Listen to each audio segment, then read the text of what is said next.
Welcome, everyone. Thank you for joining us in today's webinar, Building a Workplace to Support Aging Workers.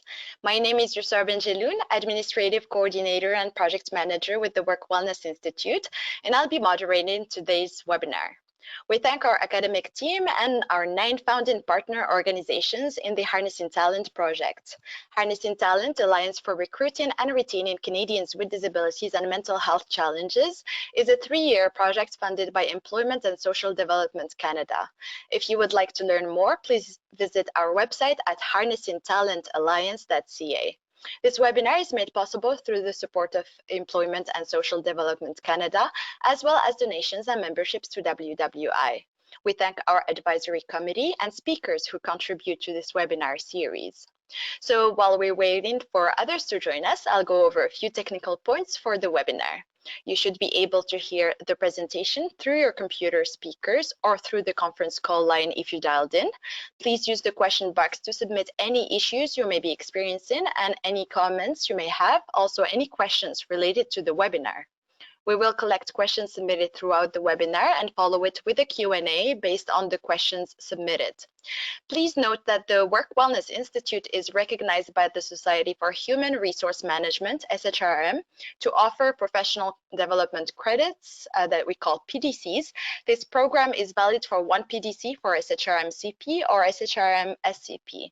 Our institute also offers accreditation recognized by the Vocational Rehabilitation Association, VRA Canada. If you're a WWI member or a VRA Canada member, you receive free certificates of attendance. Otherwise, there is a $15 administration fee. We are very excited to welcome Dr. Elliroma Gardiner, all the way from Australia. Ellie is an organizational psychologist and lecturer at the School of Management at Queensland University of Technology in Australia. Her broad research interests are in investigating the interplay between individual differences and contextual features in influencing employee, team, and organizational outcomes. Ellie, welcome. Thank you so much for making the time to be with us today in such an early morning. I believe it's 6 a.m. on your side in Australia. I will hand it over to you. Great, thank you so much. Hi everyone, thanks so much for coming today and taking the time out of your busy day to see my presentation. I hope that you'll find it useful going forward. So let's get started. So the talk today is about building a workplace to support aging workers. And the point of the talk is really to give you a little bit of a background about some of the issues in this space, as well as give you some strategies that you can employ in organisations to make it better for older workers. So first, I just need to get my slide deck to work. I'm not at QUT physically, I'm at home, but I do acknowledge the traditional owners of the land where QUT is based. The School of Management acknowledges the Turrbal and Yugara as the First Nations owners of the lands where QUT now stands. We pay respect to the elders, laws, customs, and creation spirits. We recognise that these lands have always been places of teaching, research, and learning. QUT acknowledges the important role Aboriginal and Torres Strait Islander people play within the QUT community. So the point of the talk today, we'll first start with talking about, well, who is an ageing worker? Because there's actually some debate as to who is an ageing worker. And then we'll talk about the importance of supporting ageing workers. I don't think I have to convince you of why it's important to support ageing workers, but some of these points may be useful when you go back to your organisations or you're talking to other stakeholders. We'll also talk about some of the health and wellbeing challenges that are faced by older workers, and we'll talk about various strategies that can be used. So I have a little question for you. How young do you think an older worker is? So there should be a little poll that started now on your computer that you can answer.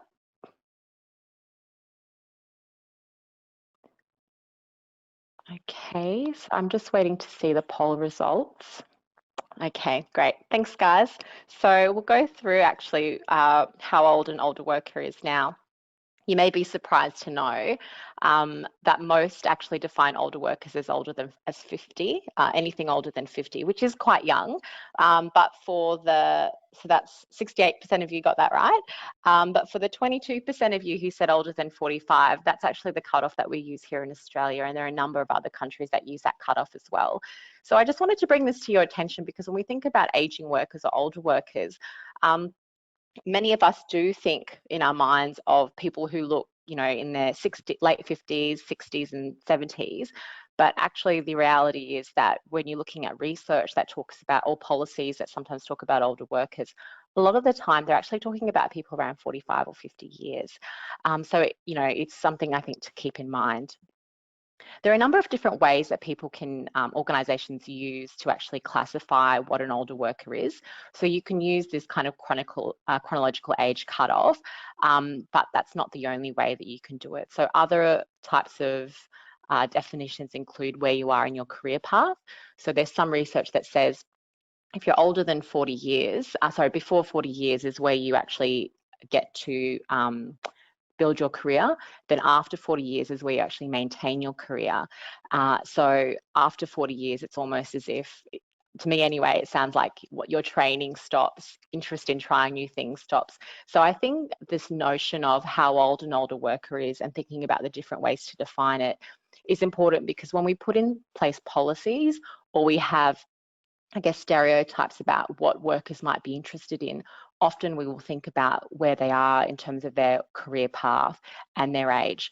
But this may not necessarily be appropriate depending on the type of organisation. So what might vary and what might be more important is actually thinking about the particular workforce or profession, for example. So there's a very famous age discrimination case here in Australia that happened quite some time ago with Virgin Australia, and there were some claimants who claimed age discrimination during the recruitment process. And they were only 35 years old.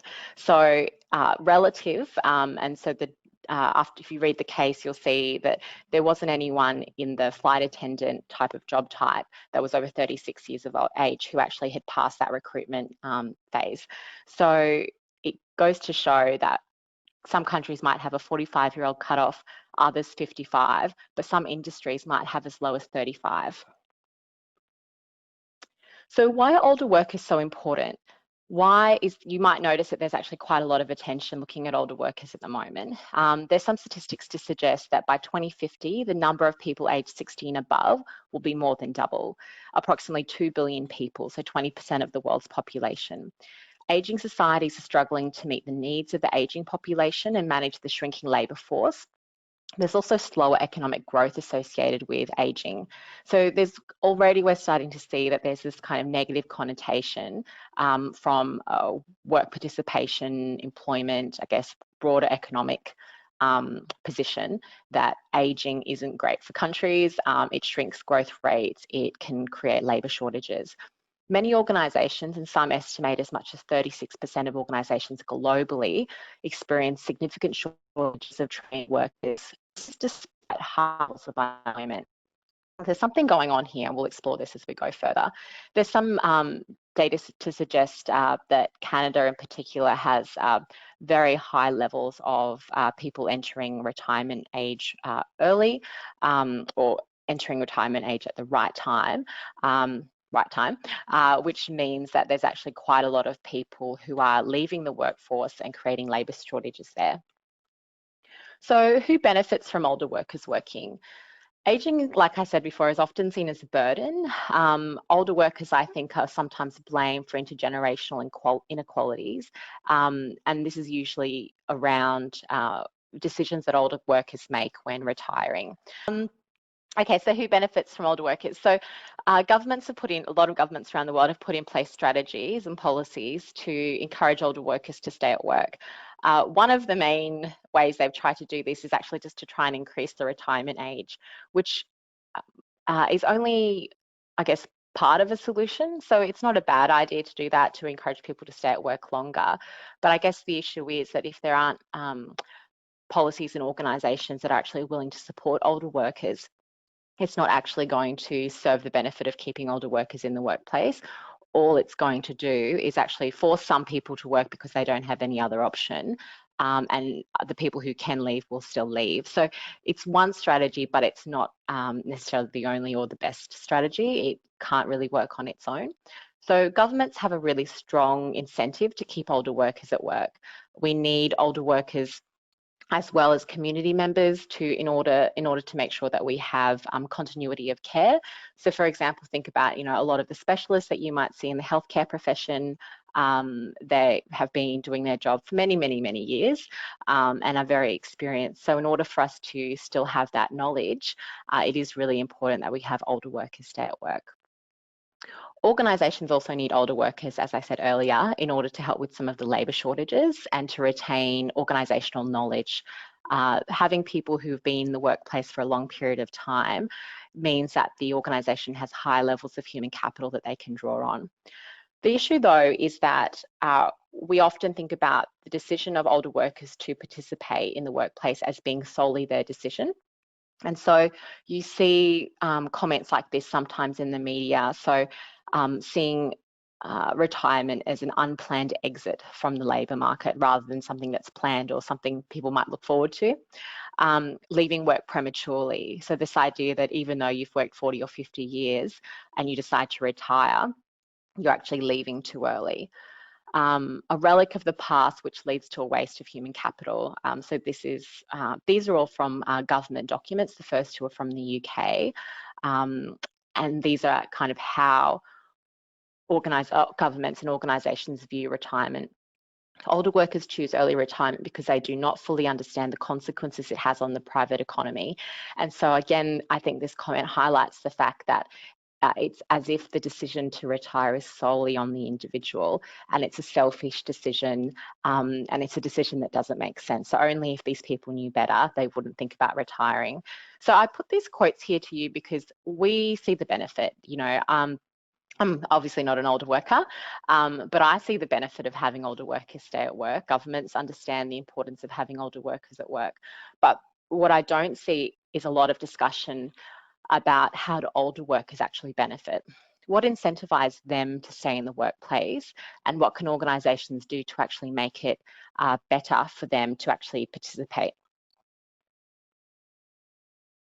So we've talked about how old an older worker is, but what we haven't talked about yet is who is an older worker. And so a lot of the time when we talk about older workers, we assume that they're a homogenous group, as if all older workers are exactly the same, there is no variation. And this is something that I've only recently started thinking about. So in the research that I've been doing now and in the past, I really was interested in the older worker, as if they are, well, I have to try and look at a cohort in order to collect my data, to look at trends across groups. But the idea really was not something that was at the forefront of my mind, and I really wish it was, because I think the thing is that when you read the literature, a lot of the time we do talk about older workers as being degendered. We don't talk about males versus females, yet there are very stark differences. So interviews that I've had with older workers who've decided to retire, males often talk about things like they have other hobbies to pursue. They, want to spend time with their partner, and they've, reached the heights of their career or whatever. Whereas the women I've spoken to, they talk more about caring responsibilities as being a key motivator for them leaving. And women who have needed to stay in work for longer, that I've interviewed anyway, often talk about the importance of keeping up a young appearance, doing everything they can to make sure that they don't seem as old as they are. But I've never heard that kind of comment made by a male. So there definitely are differences between males and females. And we know that through most of the other age cohorts too. I don't know why we kind of think that it is the same as well with older workers. They also seem to be declassed. There's no biographies and there's no social context. So we don't think about what type of environment they grew up in, what type of economic environment has shaped them. Some of the more theoretical papers will talk about some of these things, but certainly the empirical research that I've been reading doesn't really take this into account so much. It seems to be as if it's very much about the older worker and their personal decision as to whether they participate or not in the workplace. So the reality is, though, that older workers are very heterogeneous with respect to their care responsibilities. So some people care for their partner, some people care for their grandchildren, and some people don't have any care responsibilities. The financial position as well, we know that people who plan for retirement in their 50s tend to have, plan for retirement. By the time they're in their late 50s, they usually have 2 to 3 times more retirement income than older workers who haven't planned at all. So there is a big issue there with the financial position. And also different countries offer different types of pensions and government support. So there are different financial issues that need to be taken into account. There's physical health and mental well-being. So that's also going to vary across individuals, and social support as well, and also interests and passions. So some older workers that I've interviewed, they've talked about really just can't wait, they couldn't wait until they were able to retire, not because they didn't enjoy their job, but because there were so many other things that they had been putting off because they'd been busy working. So they wanted to travel while they still could, even though I guess in this current environment, that's kind of not possible. But yeah, thinking about traveling, joining different volunteer groups, spending more time with family. So those kinds of interests and passions are real motivators. So when we think about the slide I had earlier, why would an older worker decide to continue staying in work? Well, it's really this mix of what their position is in with respect to these different factors. So what are their care responsibilities? What is their financial position? Some people just don't have the money to retire, so even if they would really like to, it's not an option for them. How much social support do they have?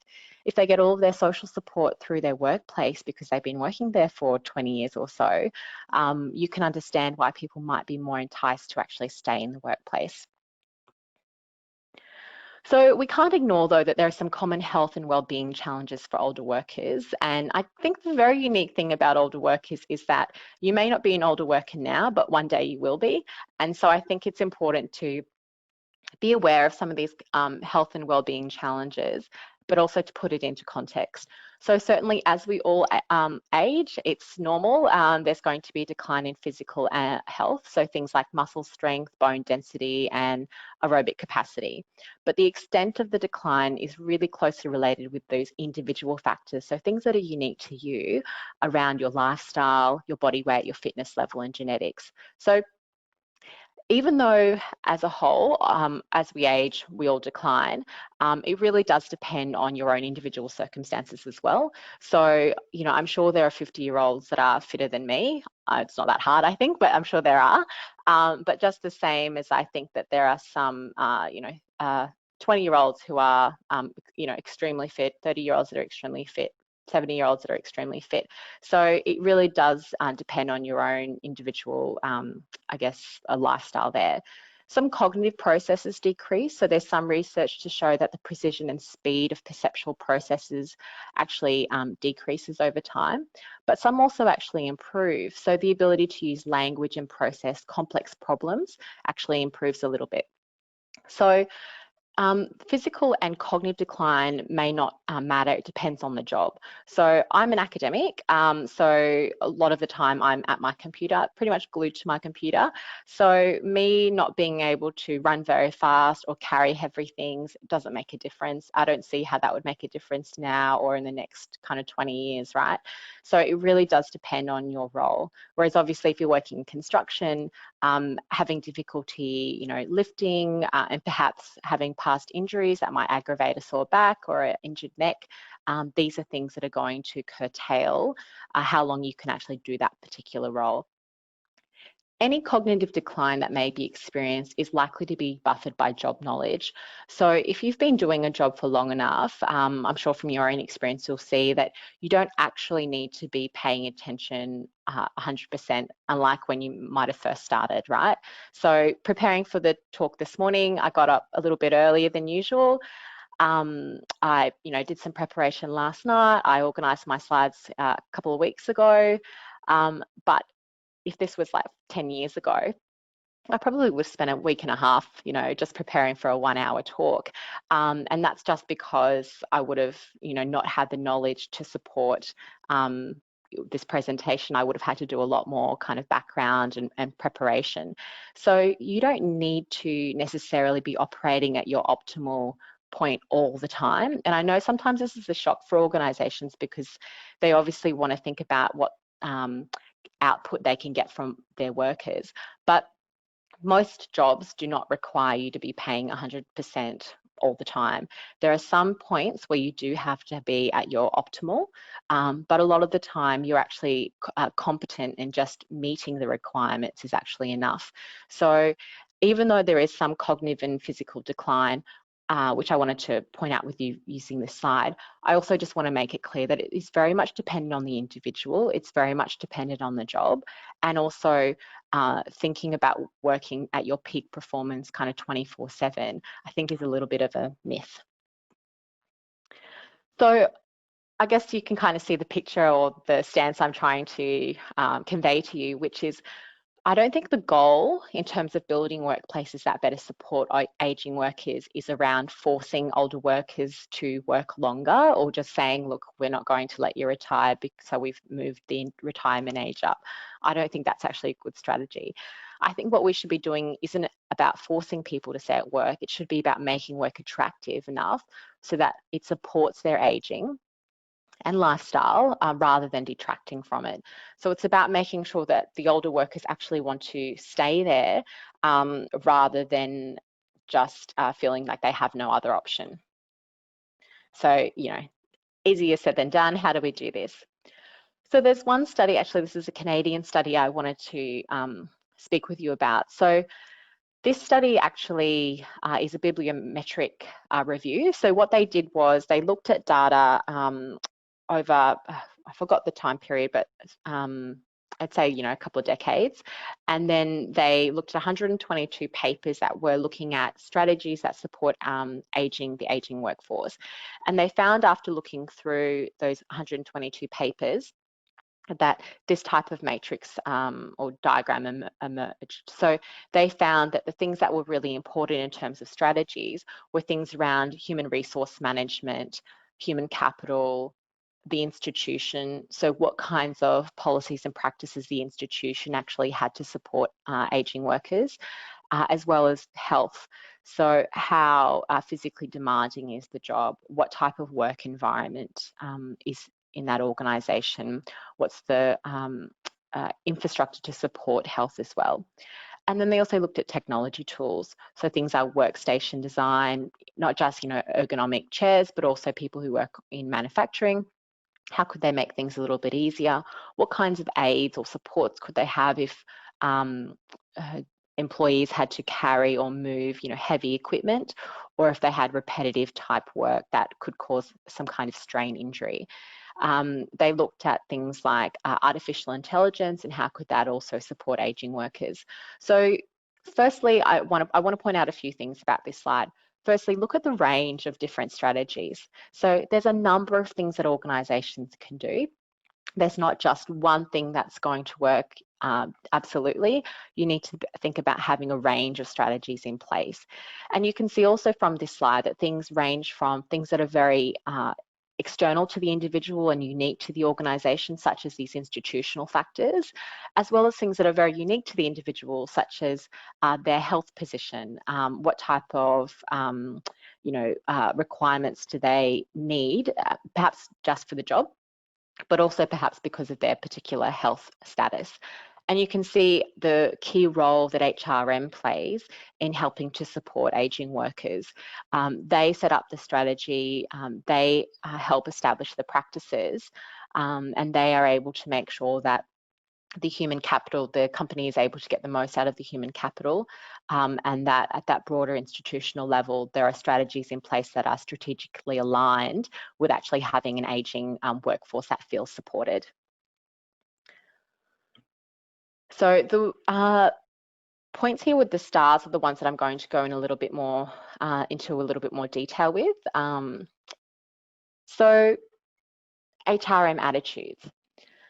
When we're talking about older workers, there seems to be this notion that mature age workers are inflexible, technologically challenged, they're physically incapable of doing the job, and that an employee will not get a good return on investment for training older workers. So there seems to be a lot of evidence that shows, and certainly in the interviews I've conducted as well, that a lot of older workers experience ageism and a lot of other negative stereotypes. So I remember talking to one older worker who said that, so she'd been made redundant from her role, and she was, I think she was in her early 60s, so 60, 61, and then she was looking for other work. And she felt like every single time she went into a job interview, she just felt like an outsider. Everyone on the interview panel often were much, much younger than her, and she just felt like people looked at her and thought, this doesn't look like someone I could socialise with at work. This doesn't look like someone who we'd have anything in common with. And she just felt that she was, I guess, stereotyped in a really negative way. And this ended up having a really big effect on her self-esteem because she was unable to find work after many years of searching. And so I think these negative stereotypes are disadvantageous for the actual organisation because they're actually missing out on quite good talent. But I also think that they can be very, very damaging for the individual who's actually seeking work or the older worker themselves. So this can happen at work as well. This might come in the form of a younger employee making a comment to an older employee or making assumptions that aren't appropriate. So there's no evidence though for these older views in terms of older workers being less productive or having lower performance. There's one study that I know of that suggests that there might be a negative relationship, but that study also has a number of other issues that might, another number of other factors that might explain that relationship. Overall, the evidence suggests that there isn't actually any link between lower job performance compared with younger workers that are solely due to older workers. So that's very much a myth. So I think that these ageism and these negative stereotypes are not only not evidence-based, but they're very, very harmful. And so I think because of these widely held negative views about older workers, many older workers don't or may not want to identify themselves as older workers. Now, why might that be an issue? There's a lot of research we're looking at stigma and shows that if people feel like they belong to a stigmatized group, so a group of kind of a lower status, they obviously don't want to be part of that group because that would reflect badly on them. So if you have policies in place that are to support older workers, so aging worker policy, or you're not going to call it an older worker policy, but you might have something like mature age worker policy. Someone who doesn't see themselves as a mature age worker because they think a mature age worker is someone who is, physically slower, inflexible, stuck in their ways, that kind of thing. They're not actually going to read that type of policy title or the details of that policy. They won't get that far because they won't actually identify with that. So it's important to think about how older workers view themselves as well. And like I said before, this is a unique type of trait, I guess, or situation, in that we will all be older at some stage. And so we may also hold these negative views now while we're young. And then when we get older, we'll still have that view. It's something that I think is going to be really difficult to change, but it is something that's really important to keep in mind. So what organisations can do to try and reduce these types of negative attitudes is they can actually include ageism in diversity and bias training.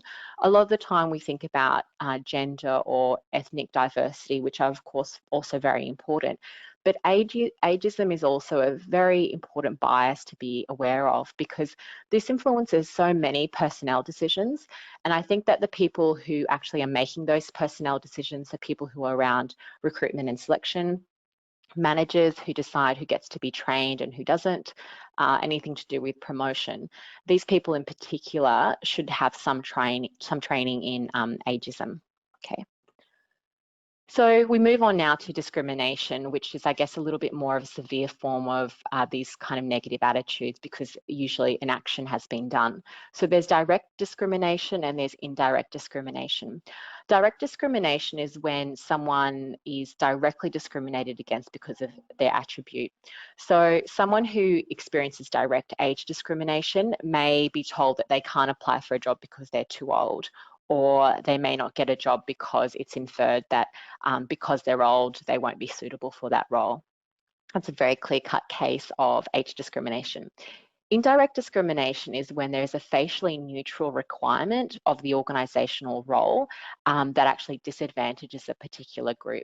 So if we think about younger workers, you might have a requirement that says you can only apply if you've got 10 years worth of experience. So that would disproportionately take out the younger people who would like to apply for that job. Even though you might think, 10 years of experience is actually really important, you need to actually, the better way to do it is actually to write down in the application or the realistic job preview what kinds of skills and qualities you're actually wanting to be represented by that 10 years. In terms of older workers, we may see that this in the form of promotion or training opportunities. So people can only get promoted if they have a master's degree in something. Now, this is a new thing that's been brought in. When the older worker was there for the last 15 years, there was no requirement. So they're at a disadvantage because that requirement wasn't there earlier. And perhaps it might be unreasonable to expect them to do that now. You might also see this in the form of training. So only junior staff are able to go for certain types of training. And so older staff who may have just been there longer, but not necessarily more senior, may be disproportionately missing out on training. So indirect discrimination is quite a sneaky one, because you might think, oh no, this rule applies to everyone. But it is important to think about, how does this actually apply to older workers? And that's why a lot of the time when we talk about policies, we suggest to organisations that they actually use policies that apply to as many people as possible. You want wide coverage, and that way you're going to reduce the chances of having indirect discrimination. Many employers continue to discriminate against older workers. So there's some research that was done in Europe in 2012, and they found that 63% of employees indicated that they would neither recruit nor retain older workers. So they just weren't interested. And then that same sample also said that if they had to have older workers, they would rather retain rather than recruit. So there's a huge body of evidence now that's been accumulating over the decades that older workers represent a disproportionate amount of the long-term unemployed, that they have particular difficulties in finding employment. And that case I was talking to you about before, that participant I interviewed who had been made redundant and was looking for work, I found her story to be particularly I guess distressing, because she had worked in this role, or even think about her working life. She'd worked for 40-50 years non-stop, and she thought she had at least 5-10 years left kind of in her, but her organisation made her redundant and she wasn't able to find more work, and so she didn't actually get to decide whether or not she was going to retire. She was kind of pushed into retirement rather than pulled. And I think after working so many years, it's a real shame that something as important as making the decision to retire, she didn't actually get to make that decision herself. And a lot of that is because of these kind of employer impressions about older workers not being a good return on investment for training or for, just hiring. So recruiters are also very reluctant to accept older workers as clients. I hope that this is changing. There's one recruitment agency that I was speaking with, and the owner of the company actually said that one of his best workers that he would outsource for labour hire was actually a man in his early 70s, and he just had such great people skills that all of the so many clients kind of wanted to have him come and work for them. And it worked great for the employee because he just wanted to kind of work part-time projects. So I do hope that this changes, but unfortunately that's the only positive example I have from my own experiences anyway. So downsizing also affects older workers disproportionately, again, because of this idea of the investment productivity ratio. So what organisations can do is they can ensure that supervisors and managers are aware of the indirect discrimination, because I think direct discrimination most people know about now, and there are very good laws in Canada, in Australia, in many countries that support older workers. It's a different debate as to how often they're used, but direct discrimination I think is very clear. It's indirect discrimination that can be quite damaging for both workplaces and the employee. So another thing I'd like to suggest is to think about human capital. So these are things like training and development. Older workers can learn as well as younger workers. So for some of you, I'm sure this is, of course, but I want to say this really clearly because sometimes managers have this idea that only younger people are interested in learning, and that's very much a myth. There are some younger people who don't want to learn, just the same as there are some older people who aren't that interested in learning. And I've certainly interviewed older workers who've said, no, don't want to do any more training. I've done 20, 30 years of training. I don't want to sit in another classroom. I don't want to do another piece of assessment, and I completely get that. But there are young people who feel that way as well. It's very much an individual difference thing. So I think clumping older workers as a whole and saying that they're not interested in learning is completely false, and there's no evidence really to support that as well. So as people age, the volume of experience increases, but the diversity actually decreases. So if you think about your own career, probably as you have worked, most of you anyway, you would have just become better and better and better at what you're doing in that very kind of niche or straight line, whereas that diversity in terms of the different types of jobs, the different types of tasks, the different type of stakeholders that you get to engage with has probably lessened. So you would have had more exposure to that at the beginning of your career rather than at the end. And so, why is that important? It's important because often we think because people have reached a certain stage in their career that they don't need additional training, that they may not be interested in additional training. But the thing is that if you want to get the most out of your employees, old or young, really what you should be doing is helping build their human capital. And so just relying on the fact that they've been in the workplace for a long period of time or they've reached a certain level doesn't necessarily mean that the skill set they have today is going to be relevant tomorrow. And I think we can see from this COVID environment how quickly things have had to change. I'm now teaching pretty much completely online. And this is something that we only had a few weeks really to kind of organise. So people have to change with the economic and broader environment. And so older workers are no different. So workplaces should try and think about what are the training needs of all their workers, not just the younger workers or the workers who are kind of climbing the ranks. They want to really be thinking about the workforce as a whole in order to maximise the output that they can get for all of the employees. So another idea that I found in the literature was this idea of training older workers to be trainers. So for example, some older workers may no longer be able to do the type of the day-to-day job that they usually do, perhaps for the physical demands or for other reasons, but they may be able to train other people to do that role. So I recently went to a first aid training course for children. And the woman who took it, I think I would say she'd be in her early 70s, and she was fantastic. So many great experiences and stories that she could share with us. And she was saying that she just was too old to go out and to be doing the kind of shift work that she used to be doing. And for, I don't know, I'd say say at least 15 years she'd been being in this training role. I don't know what she did in between that and kind of doing the shift work. But she said she trained to be a trainer, and she now is responsible for all of the training in my area anyway for first aid. And I think that's a really nice example of how you can transition doing the same type of work in a slightly different way that better suits the unique needs of that individual employee. So that's, one idea. Another thing is just thinking about retraining. Okay, so you want to have some kind of bridging training. So what can we do to skill up our older workers so that they are able to kind of do the type of work that our organisation needs to do in the future? And if you have employees that have a lower stress environment, so they feel like they are supported, and that they are, I guess, thought of in a positive way, they're actually going to be more open to training, and they're going to enjoy training a lot more. So again, we're coming back to this idea of it's important about what happens to the individual, but also what the organisation can provide for them in terms of a culture.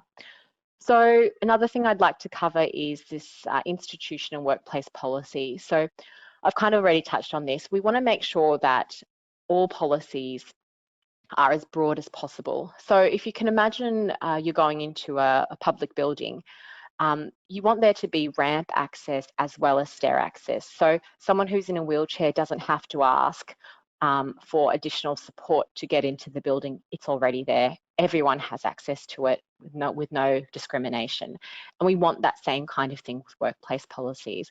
We know that there is a lot of research to support inclusive and flexible work policies for all workers at different stages. So it makes sense for organisations to actually offer this quite broadly. There are some consulting companies. I know the Nous Group actually has a calculator where organisations can calculate the cost of flexible work.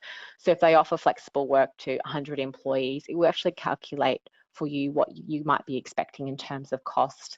So these types of tools might be useful for organisations who like the idea of flexible work, but are unsure about how they can actually best manage that. So again, with all policies in organisations, they should be strategically aligned. So you should be thinking at the recruitment stage, what are we doing to make sure we support older workers? How are we attracting older workers? What's our recruitment stage like, and our selection stage like, to make sure that these types of workers can come through? What kind of training and development are we offering all workers? And what is the percentage of older workers in our workforce that's actually uptaking that? Promotion, retention, all those kinds of things. Another good useful policy will be things like talking about phased retirement, having conversations with employees about that. Some of the workplaces I've worked at, they have had seminars on superannuation for all workers to attend. And I'm really interested in superannuation, so I think you guys might call it a pension fund in Canada. So I'm interested in, so I always go to those things, but certainly the majority of people who attend are those who are near retirement. So I think those kinds of services are quite useful too. Another thing that organisations should be thinking about is the health and redesigning job. So job demands is a key predictor of early retirement, and certainly the research that I've done in terms of systematic reviews and also interview data shows that the job demands really are a major factor for employees. So older workers, if they have an old injury, if they have poor health, having a psychologically stressful job or a physically taxing job will kind of force the decision usually towards retirement if there aren't alternatives in place. So what I've generally found in my research is that older workers pretty much want the same thing as younger workers. They want to do different types of things in their role. They want to identify with the type of role that they're doing. They want to feel like what they're doing is important. They want to feel respected. They want to have dignity in their work. So it's not like older workers are really that distinct. It's just for some reason, as you get older, the provision of that respect and dignity and I guess, training and support for your work seems to be declining. But it's not for a lack of a desire for the older worker. So mentoring and knowledging transfer projects might be a good way to keep older workers participating in the workforce and also at the same time reducing some of these job demands. So one of the major strengths of aging workers, mature age workers, is their level of organisational knowledge. So being able to kind of keep them on so that they can transfer that knowledge is very, very useful for organisations, and that's not a physically taxing thing to do. So providing flexible work schedules, it might be things like just allowing more breaks, having more flexible start times, and thinking about what the older workers in your workplace actually need in terms of the work that you do. How can you actually tailor things to better support them? Organisations should be open to decreases in work. So some organisations only want full-time employees, which from a workforce planning point of view doesn't make sense. So, I think you should be diversifying there anyway. But organisations should be open to older employees reducing their hours so they can do some of those things that they want to do, pursue their hobbies, or if they have care responsibilities. But organisations should also be open to employees increasing their work. They may find that now that their kids are all grown up and moved away, they actually have a lot more time on their hands and they want to contribute more to the workplace. Again, perhaps that's where they get a lot of their social support as well. So, you do need to be open to that. Job crafting and proactive career planning are very practical ways for organisations to help employees stay engaged. And for older workers, this might look like some of those things I've talked about before around retirement, phasing into retirement, and having those conversations.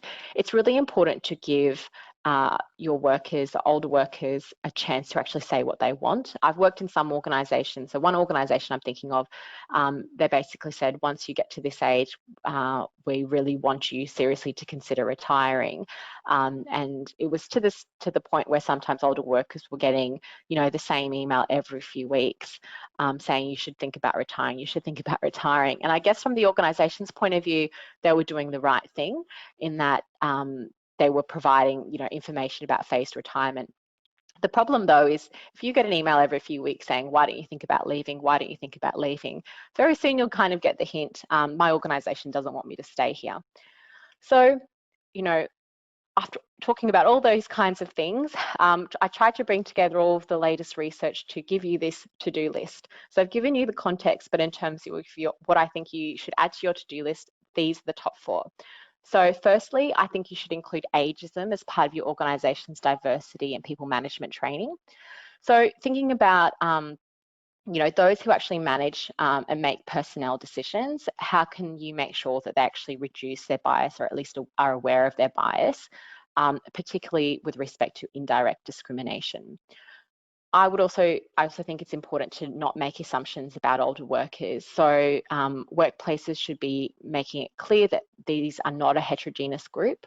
So what you should be doing is trying to focus on running your organisation the way that all workers would benefit. So having high levels of trust, recognising the work that's done by employees, having well-designed jobs, providing flexibility to all types of workers, and having an inclusive culture. Ask older workers what they would like, what training they would like, what flexibility would suit them, how autonomous do they want to be in their role. So sometimes, task-based project work, short projects might be well suited to older workers, so they have that autonomy in order to to feel, I guess, that they're responsible for something, but it's not such a large project that they're taking on too much. So if they do want to have flexible work, they can still have that. Review your workplace policies to make sure that they're inclusive and focus on supporting workers to uptake those policies. A lot of workplaces have these policies and they think just by having these policies it's enough. It's really not. You need to have these policies, absolutely, but you also need to have some people actually use those policies, and there needs to be demonstration from leadership and top management that these policies are there to be used, that they are encouraged. So if you have a policy for flexible work, someone high up should be making that use of you. Or if you have other workers in the organisation that use, it should be clear that they're not punished because they actually want to have a flexible work life So make workers aware that your door is open to start talking about retirement when they are ready. So phased retirement is important. Having those conversations early is important for the employee, but also for the organisation. You want to know, I guess, for your workforce planning, where you stand. So it's important for you and for the employee to have those conversations early, but being aware that at the end of the day, the decision should be with the employee, and your job, as the organisation, should really be around making sure that it's a mutually beneficial arrangement. Okay, so key takeaways. Over the next 20 years, many organisations will experience shortages of skilled workers, but at the same time, workers aged over 65 will represent the fastest growing segment of the workforce in many developed countries. So this is an issue that is very topical now and which will remain for quite some time to come. Most organisations aren't sufficiently prepared to support ageing workers. They might have some policies in place, but they may not be utilised, and there probably, in my experience anyway, hasn't been a lot of thought into the execution of those policies or things around bias training with ageism. Like I said, I think direct discrimination is pretty clear, but this indirect discrimination, I think, is very difficult for people to see. So ageing workers are all heterogeneous. There's not one kind of trait that apart from the aging trait, that kind of makes them one homogenous group. So I think it's important to think about how things should be tailored for the individual and what's relevant and what suits your organisation and the job role that they're doing. So efforts should be focused on improving the experiences of older workers so they want to stay working, rather than just putting in kind of arbitrary rules around, what workers, when workers should be leaving, when they should be retiring, and that kind of thing. So that's all I have time for. I think I've left enough time for questions, hopefully. And I've also got some readings here. I believe that the slides will be posted. So those of you who are interested in more research, these are some particularly good readings that I can recommend. So open to any questions. Perfect. Thank you so much, Ellie, for this extremely informative presentation. We will immediately move to the Q&A session, if you don't mind. And to our audience, if you have any questions, please insert them in the question box. And let's start with our first question. So this may differ from a country to another, but do you know who usually decides on the cutoff age and what is taken in account in order to decide on the cutoff age and or how to be categorized as an aging worker? Yeah, it's a little bit scary, isn't it? Because, I mean, it's 45 now. Could it be lower in the future? It might go higher. It does differ from country to country.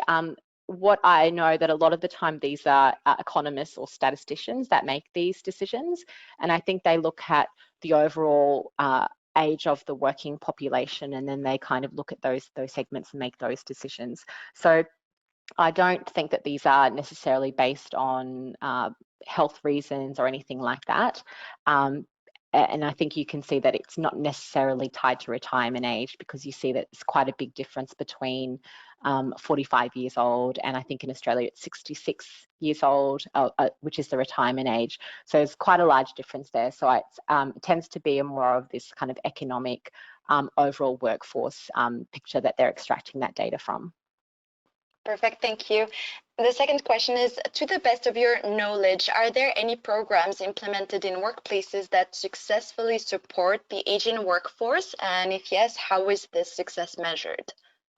Yes, so the policy, so there are some workplaces that actually have really great policies and practices around older workers. So we have a company in Australia called Bunnings. It's like a home hardware type of warehouse type of company, and they actually have a very high proportion of older workers. So they offer a lot of part-time and casual roles, which I know has their own issue in terms of insecure employment, but they actually hire quite a large number of older workers, and they have very open and inclusive policies. So the companies that I have seen tend to support aging workers don't necessarily have an aging worker policy.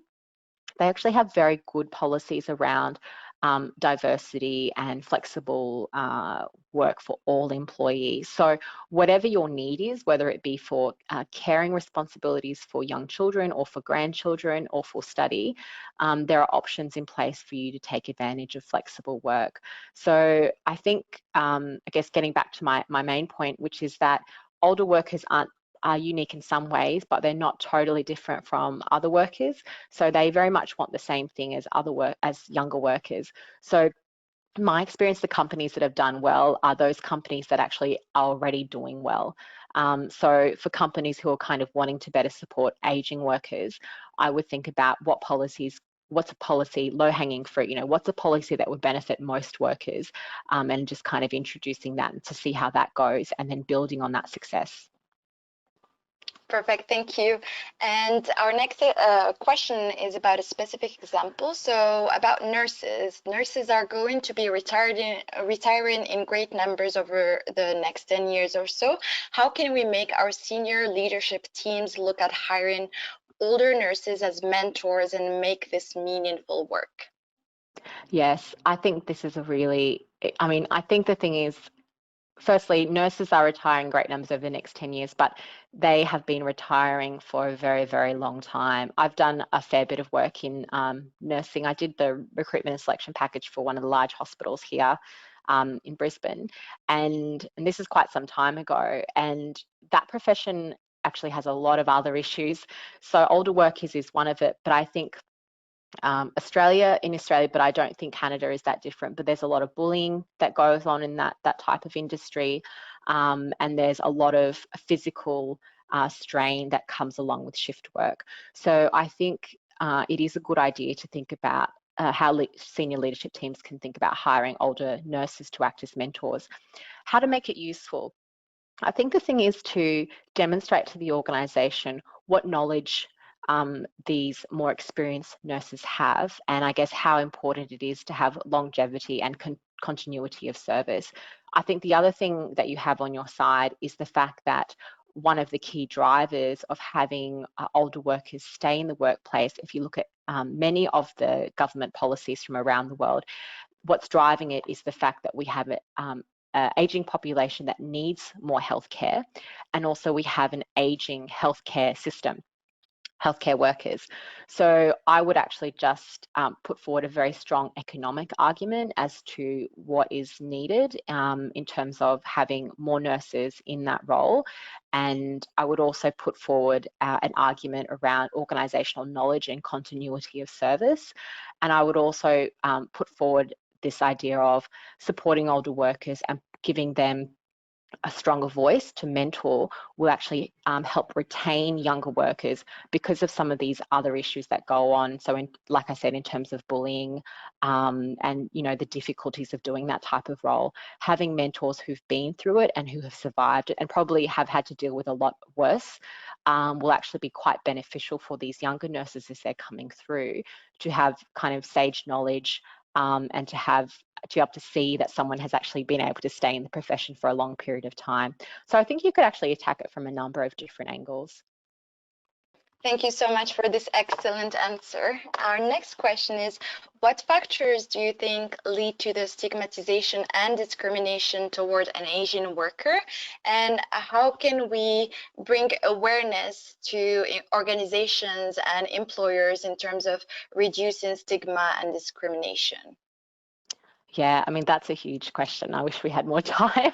What do I think drives it? I think the thing is that it's just society-wide. I think that there's always been this idea of youth privilege, and I think that that's just a very, very hard thing to counteract. So if you look at, media, any product that needs to be sold, there's always young, vibrant, people who are selling those products, who are on the television, who are on the commercials.